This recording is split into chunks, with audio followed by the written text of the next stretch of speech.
योग योगेश्वर महाप्रभु रामलाल जी, योग मार्तंड मुल्केश्वर भगवान, हम सभी के प्राणाधार सत्स्वरूप सदगुरु देवदयाल भगवान जी के चरणों में हम सभी बच्चों का साष्टांग दंडवत प्रणाम स्वीकार को। आइए प्रभु जी की कृपा करना आशीर्वाद से सत्संग आरंभ करते हैं। सत्संग आरंभ करने के पहले गुरुदेव को प्रणाम करते हैं कि प्रभु ये सत्संग आप ही का ही है, बोलने वाले आप हैं, बुद्धि देने वाले आप हैं, बल देने वाले आप हैं। सत्संग में जो कुछ ज्ञान देंगे आप जी ही देंगे।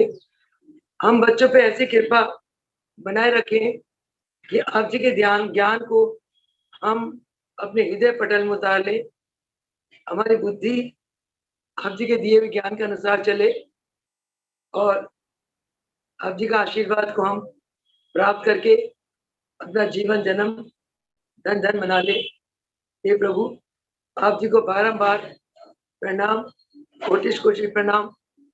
हमारे रोम रोम श्वास श्वास दाता आप जी को प्रणाम करता है। वो सगुदेव भगवान की जय। पिछले कई दिनों से हमारे प्राणाधार सदगुरु भगवान की पावन महान दिव्य जीवन के अलौकिक घटनाओं के ऊपर सत्संग चल रहा था।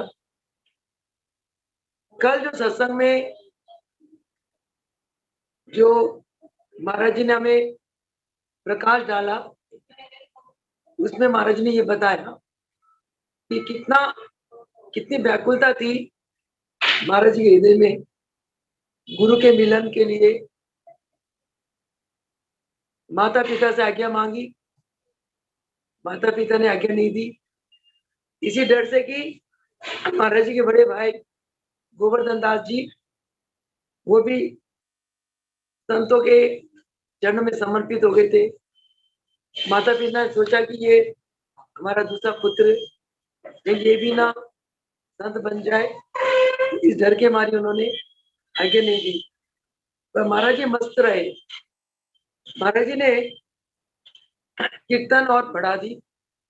गांव में जो कीर्तन मंडली महाराज जी ने बनाई थी, उस मंडली को लेके दिन रात भजन कीर्तन, रामायण का अखंड पाठ, हनुमान चालीसा पाठ, यानी कि धार्मिक कार्यक्रमों में महाराज जी अपना जीवन बिताने लगे। कहते हैं ना कि होनहार बालक के होत सीखने पर कि जिसने जो बनना है बचपन से ही उसके अंदर वो दैविक गुणों का प्रकाश होने लगता है। महाराज जी तो बहुत महान संतों के संत अवतारी भगवान है। उन्होंने शरीर को धारण करके मानव लीला रचाने के लिए अलग अलग समय में अलग अलग रूप दर्शाते रहे।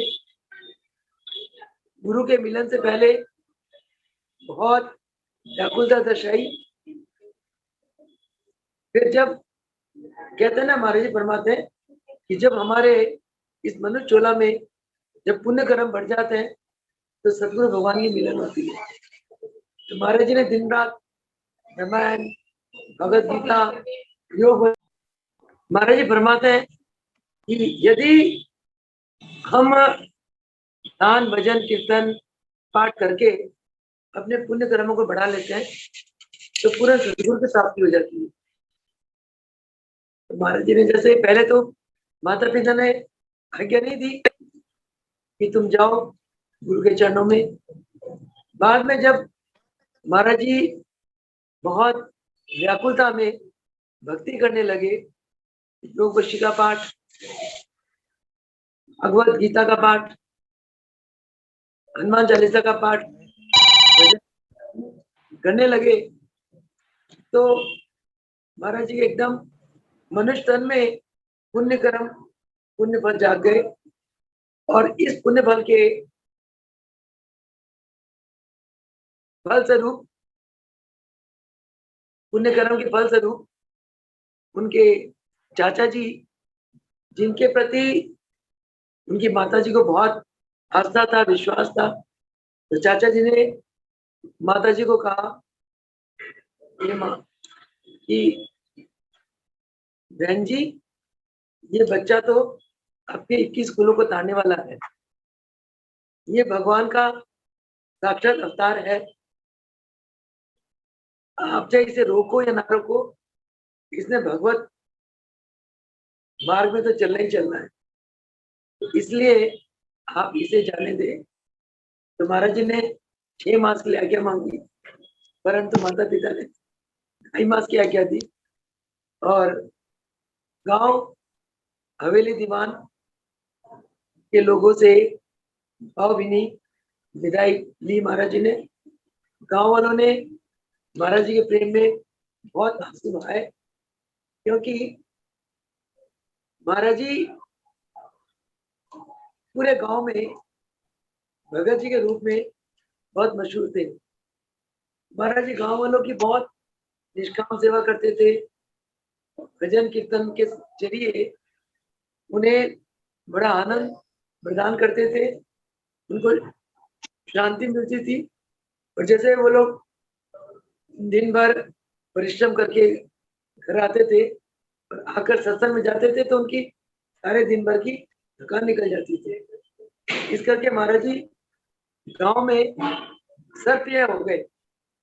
और जब गांव वाले महाराज जी को विदा करने आए तो बड़ा प्रेम आंसू बहाए।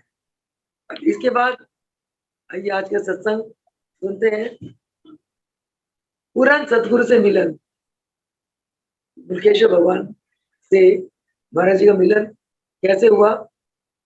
अपने इस भगवान हनुमान जी से ध्यान में संकेत तथा पूज्य माता जी से आज्ञा आशीर्वाद प्राप्त कर बड़े आनंद के साथ प्रभु चिंतन करते करते महाराज जी योगेश्वर मुल्कराज जी के निवास स्थान की ओर बढ़ते चले जा रहे थे।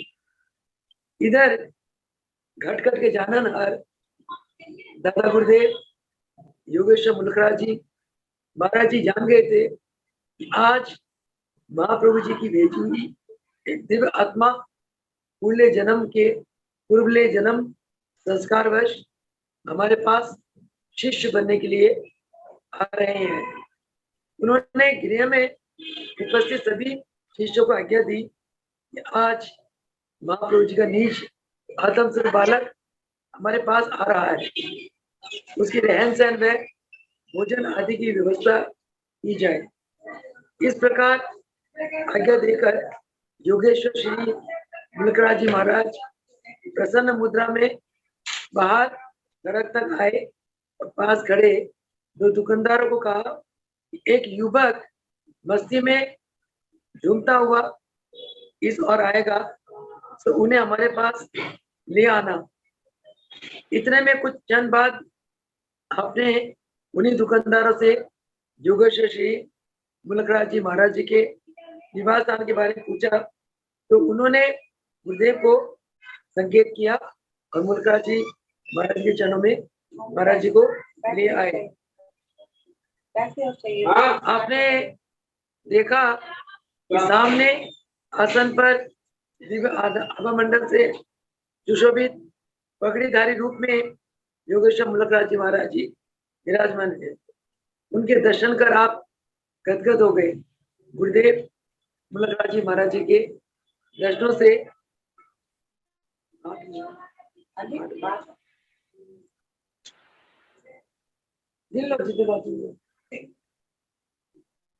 वो मुल्कराज जी महाराज जी के दिव्य मंडल से बड़े प्रभावित हुए और उन्होंने देखा कि पगड़ीधारी योगेश्वर मुल्कराज जी महाराज जी सामने विराजमान है और मुस्कुरा रहे हैं।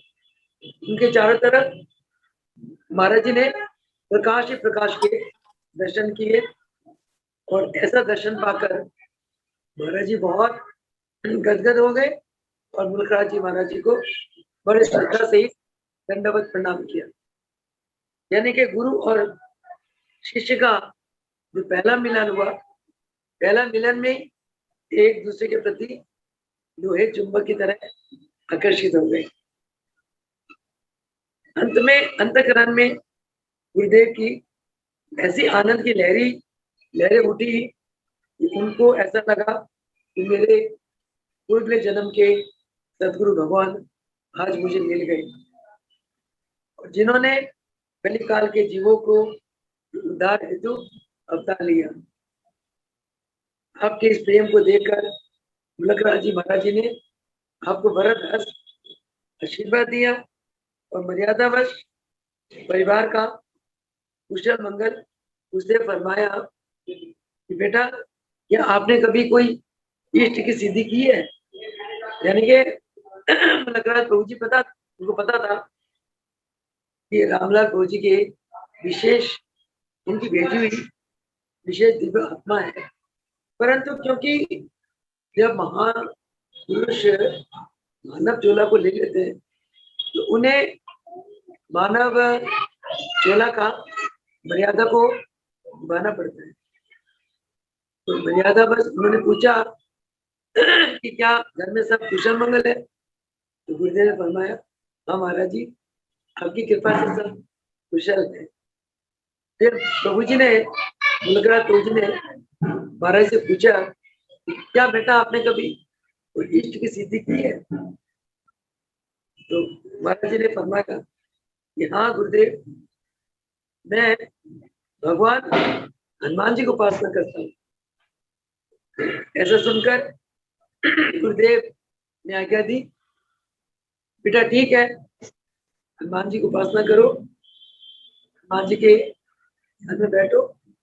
तो हमारे गुरुदेव घंटों तक एक ही आसन में हनुमान जी के ध्यान में बैठे। तो कहते जो ऊंची आत्माएं होती है ना, घर चोला में तो बहुत जल्दी से जल्दी उस ऊंचाई को प्राप्त कर लेती है, जिस ऊंचाई को प्राप्त करने के लिए साधारण मनुष्य को वर्षों लग जाते हैं। तो जब मुल्केश्वर भगवान ने गुरुदेव को देखा, इनको अपने इष्ट के प्रति इतने अगाध प्रेम है, इतनी भक्ति है, तो मुल्केश्वर भगवान बड़े प्रसन्न हुए। प्रसन्न होकर महाराज जी को फरमाने लगे, बेटा, महाप्रभु जी आप पर अत्यंत प्रसन्न है, और प्रभु कृपा से मुल्केश्वर भगवान ने फरमाया कि प्रभु कृपा से हम आपको ही हनुमान जी का साक्षात स्वरूप बना देंगे। ऐसा आशीर्वाद पाकर महाराज जी प्रेम में विभोर हो गए और चरणों में झुककर बारंबार प्रणाम करने लगे। इसके बाद गुरुदेव से आज्ञा पाकर महाराज जी ने भोजन प्रसाद ग्रहण किया और अपने विश्राम घर में चले गए। विश्राम के बाद महाराज जी फिर इष्ट उपासना में बैठ गए और इष्ट की वंदना में तल्लीन हो गए। हम लोग क्या करते हैं, गुरु के चरणों में जाकर या सेवा है, सेवा कर लेते हैं, परंतु गपशप में भी समय बिताते हैं। हमारे गुरुदेव ने ऐसा नहीं किया। वो तो बस उनके मन में इतनी गुरु की प्राप्ति के लिए इतनी तड़प थी कि वो विश्राम के बाद भी फिर इष्ट की उपासना बैठ गए, क्योंकि गुरुदेव की आज्ञा थी। कहता ना कि गुरु आज्ञा पालन करे, अन्य भावना त्याग, श्री गुरु चरण सरोज में अलिसम हो अनुराग। जो गुरु का अन्य भगत होता है वो हमेशा गुरु की आज्ञा में ही अपना जीवन बिताता है। तो महाराज जी ने देखा कि सुबह गुरुदेव ने मुझे इष्ट वंदना के लिए आज्ञा दी थी, तो शाम के बाद दोबारा फिर इष्ट के पास में महाराज जी बैठ गए और अपने इष्ट का ध्यान लगाने लगे। प्रभु जी ने दादा गुरुदेव जी ने ये देखा, ये तो महाप्रभु जी का विशेष कृपा पात्र है। उसके बाद मुल्केश्वर भगवान ने महाराज जी को गुरु घर की सेवा दी। कहते ना, जब गुरु शिष्य को अपनाकर उच्च पदवी देना चाहते हैं, गुरु शिष्य को सेवा देते हैं, और सेवा देके शिष्य को घड़ते हैं। जैसे कुमार घड़े को पकाता है बार बार, उसी प्रकार गुरु शिष्य को घड़ते हैं, और घड़ने के लिए गुरु शिष्य को सेवा देते हैं। तो प्रभु मुल्कराज जी ने गुरु घर की सारी सेवाएं मुल्केश्वर भगवान को दी। मुल्केश्वर भगवान ने गुरु घर की सारी सेवाएं हमारे गुरुदेव को दी, और आप बहुत आनंद के साथ, हर्ष उल्लास के साथ और तल्लीनता के साथ गुरु घर की सारी सेवाएं पूर्ण समर्पण भाव से करने लगे। और आप को दादा गुरुदेव जी ने आशीर्वाद दिया, और उनका आशीर्वाद पाकर गुरुदेव हनुमान जी की तरह स्वामी भक्ति में, स्वामी सेवा में तल्लीन हो गए। और नित्य प्रति के फलस्वरूप हमारे गुरुदेव ने सारा जीवन योग के प्रचार प्रसार में लगा दिया, और सारा जीवन गुरुदेव ने जनता जनार्दन की सेवा करके पूरे समाज में सर्वप्रिय बन गई, और योग को सर्वप्रिय बनाया। सभी लोग योग के प्रति श्रद्धालु हो गए। ये महाराज जी की एक संसार के प्रति निष्काम और अविरल सेवा का फल है।